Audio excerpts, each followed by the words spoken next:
First mega fight in boxing history where you have two bad guys. You have the potential for both fighters in a super fight being booed into the ring. It's never happened before. And it's probably going to happen on April 26th. This will be the first time he's in there with a genuinely dangerous man. How's he going to deal? On the other hand, Eubank Jr. isn't just confident, he's dangerously dismissive, treating Conor Benn like a rookie stepping into deep waters without a life jacket. He's not wasting time building game plans or studying Benn's style, because in his mind, Benn isn't even worth the effort. What's more, Eubank sees zero danger in Benn's so-called power, branding it as overhyped noise from desperate fans clinging to false hope. Meanwhile, Eubank claims this won't be a war, it'll be a brutal clinic, where Benn gets schooled, humiliated, and exposed under the lights. The real issue is, Eubank believes Benn has already lost by stepping in the ring with him. This isn't a fight, it's an execution dressed up as entertainment. Focused on the amount of people that will be there. I'm not focused on the scale of this event. I'm not focused on the hype around this fight. All of that is really irrelevant. On the flip side, Eubank Jr. goes nuclear as he dismantles the entire narrative protecting Conor Benn. He doesn't just call out the failed drug tests, he brands them a betrayal to boxing's core. Eubank makes it crystal clear, this fight is no longer about two men, it's about restoring the honor of a sport tainted by scandal. What's worse, Eubank fumes over the fact that despite doing everything the hard way, staying clean, making sacrifices, and never cutting corners, he's still cast as the villain. Meanwhile, Benn, the man who failed drug tests, is being hailed like a returning king. That raises the question, has boxing truly lost its moral compass? Eubank isn't playing games. He's stepping into that ring not just to win, but to punish a system that celebrates cheaters and crucifies those who play it straight. This isn't a rivalry, it's a reckoning. Drop your thoughts in the comment below and like the video. Just the walk, let alone the fight part. It takes a lot of mental strength. It takes a lot of guts, a lot of heart, mental strength. It's a huge thing in boxing. It's a big thing in life, even outside of boxing, right? In business and in all, I think, great endeavors. Do you think it's something that you can, from what you've seen in the gym, something you can teach or train? On the flip side, Eubank Jr. goes nuclear as he dismantles the entire narrative protecting Conor Benn. He doesn't just call out the failed drug tests, he brands them a betrayal to boxing's core. Eubank makes it crystal clear, this fight is no longer about two men, it's about restoring the honor of a sport tainted by scandal. What's worse, Eubank fumes over the fact that despite doing everything the hard way, staying clean, making sacrifices, and never cutting corners, he's still cast as the villain. Meanwhile, Benn, the man who failed drug tests, is being hailed like a returning king. That raises the question, has boxing truly lost its moral compass? Eubank isn't playing games.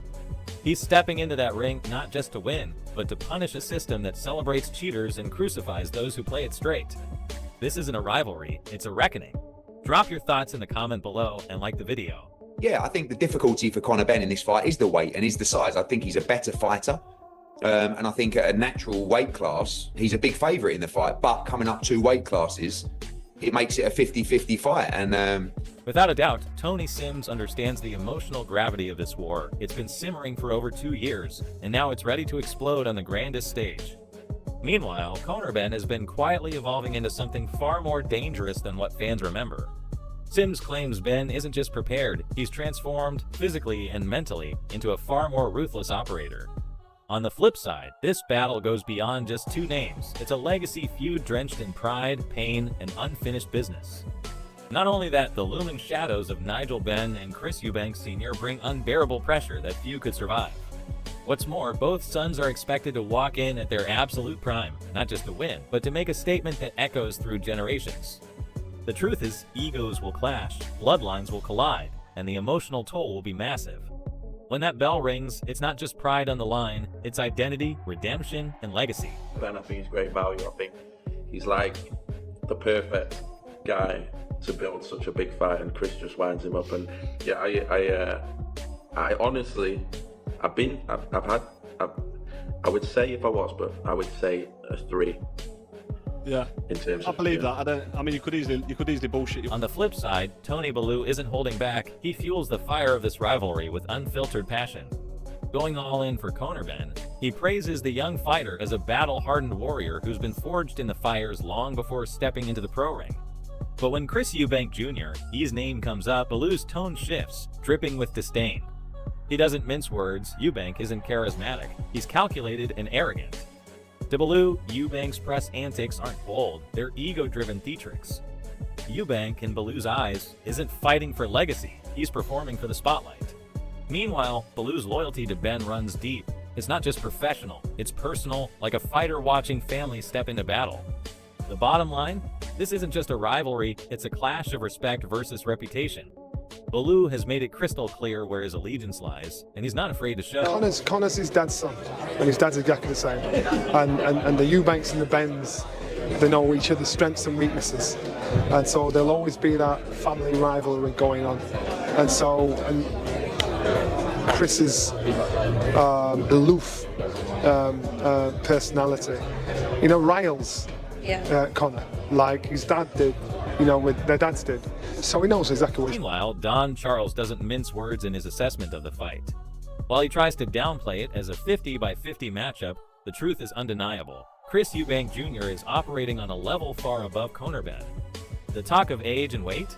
Just distractions to avoid the real issue. Eubank's experience, size, and ring IQ are light years ahead. Charles knows this, even if he won't say it directly. Youth and aggression don't guarantee victory, and in this kind of showdown, the smarter, more seasoned fighter holds all the cards. Charles may subtly jab at Eubank's lifestyle, but when it's time to fight, Benn's reckless aggression won't stand a chance against Eubank's razor-sharp technique. While Benn may be driven by his father's legacy, Charles is confident that recklessness will never triumph over precision. Make no mistake, Eubank will expose Benn's flaws and leave him looking like an amateur in comparison. I only see one side, but I wasn't expecting him to be as strong as he was. And for someone so little, he does pack a punch. And I was quite shocked by that. I thought I could potentially just bully him because being 2-3, probably three, maybe 4 weight classes above him, I just thought I'd be a bit too big. But yeah, he's very, very good. I'm quite intrigued to see that fight. Anthony Joshua just threw fuel on the fire, backing Chris Eubank Jr. after witnessing his vicious training sessions up close. What's more, Joshua didn't just nod in approval, he outright belittled Conor Benn, making it clear that Benn doesn't belong in the same league. Meanwhile, Joshua was stunned by Eubank's focus and savage work ethic, a clear sign that he's locked in for war. On the other hand, Benn was painted as undisciplined and unprepared, a fighter caught up in hype rather than hard work. This isn't just support, it's a brutal statement. Joshua's backing of Eubank shifts the spotlight entirely, raising serious doubts about whether Benn can survive what's coming. The stage is set, and the warning is real. A bit stronger. He can punch Conor anyway, you know what I mean? He's always had a dig on him. I think you might get that from the old man, but he's improved a lot, Conor, and he can dig. So I think that would be a surprise for Eubank because he's quite very explosive. Conor is, you know what I mean? Especially when he comes out of blocks, he's dangerous, you know what I mean? So, moreover, Frank Warren didn't just pull any punches when discussing Chris Eubank Jr. He flat out called him a prick, unleashing a brutal assessment of the fighter's personality. When pressed further, Warren didn't backtrack, making it clear that he couldn't stand the way Eubank carries himself, particularly in the public eye. This wasn't just a disagreement over boxing technique, it was an outright clash of egos. Warren's explosive comment served as a lightning rod, only intensifying the already fiery atmosphere surrounding the fight. Eubank's cocky, brash persona has already made him a polarizing figure, but with Warren's public takedown, it's obvious the tension has skyrocketed. Now, with such venom spewing from both sides, the animosity between Eubank and Conor Benn has gone from professional rivalry to full-blown personal war. The stakes aren't just about boxing anymore, it's about pride, reputation, and making sure the other doesn't get the last word. With every remark, the tension mounts, and the fight promises to be a spectacle where ego and power collide in explosive fashion. Does he retire if Benn beats him? Can you see where that thought process comes from? Obviously Conor stepping up 2 weights, the amount of bad blood there's been. Yeah, maybe then you just don't know. Maybe where does he go from there if Conor beats him? I'm not trying to say Conor's any less of him, but yeah, Chris is obviously the guy who should beat him because he's a lot heavier, maybe more seasoned, but it's definitely a 50-50 fight in my eyes. I think Conor's going to beat him. So yeah, you can see where that thought process comes from, but who knows? I know Chris likes to play poker a lot, so maybe. Meanwhile, Darren Till isn't holding back when it comes to Chris Eubank Jr. He's shocking statement that he'll retire if Conor Benn beats him. It's a massive claim, and Till understands why Eubank would feel the pressure, especially with the weight Ben is moving up to. Given the deep history between these two fighters, a loss for Eubank would be more than just a career setback, it could be a major blow to his legacy.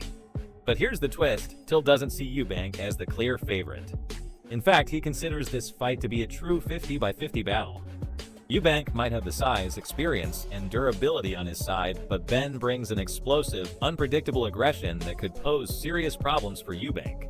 The burning question now is whether Eubank's retirement threat is legitimate or just another mind game. Till points out that Eubank has always enjoyed playing psychological warfare, and this could be another one of his strategies to build hype and command a bigger payday.